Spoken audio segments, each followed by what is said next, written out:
Et il s'élance pour ce 5e rendez-vous, le prix de la Villette, 2800 mètres à couvrir, avec le numéro 7, Alcuin, qui a pris un très bon départ.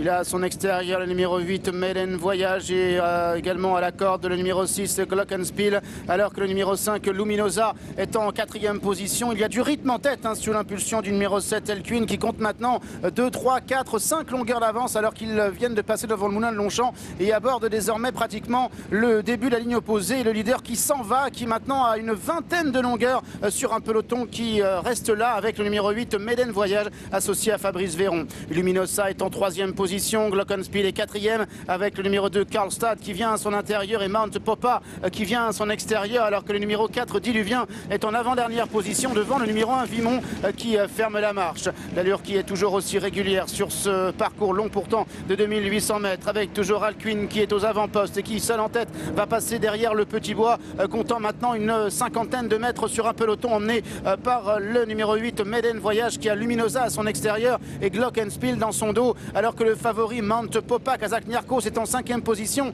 et que le numéro 1 Vimont, qui dans un premier temps a patienté à l'arrière-garde, se rapproche maintenant à l'extérieur, Kazakh Blanche, et vient à l'extérieur du numéro 8 Maiden Voyage. En retrait, on retrouve le numéro 2 Karlstad, on retrouve également le numéro 4 Diluvien. Ces deux-là qui décidément sont absolument inséparables. En tout cas, le numéro 7 Alcuin a déjà venu maintenant dans la descente de la grande piste.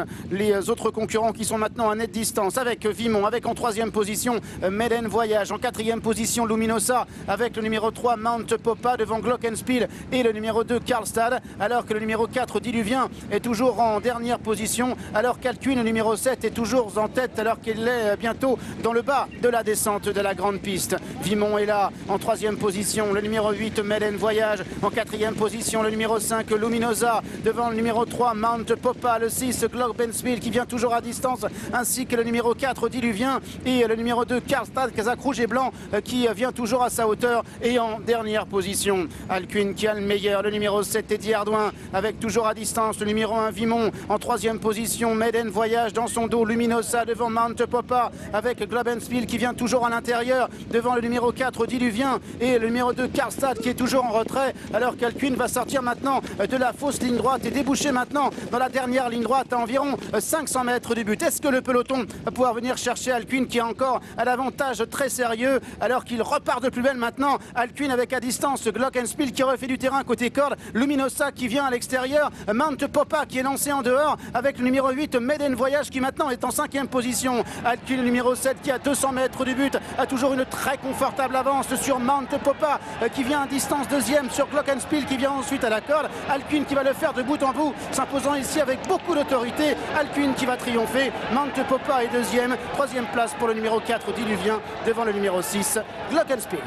On peut clairement parler de démonstration concernant ce numéro 7 Alcuin qui s'est imposé à la manière des forts en costaud, de bout en bout, très nettement, de loin. Les superlatifs sont nombreux. Il s'impose ici sous la selle d'Eddie Ardouin pour l'entraînement de Valdemar Hixt, Kazakh Schmidt pour ce fils de Maxios. Un autre fils de Maxios, c'est 2e d'ailleurs, c'est le numéro 3 Mount Popa, le favori de cette course.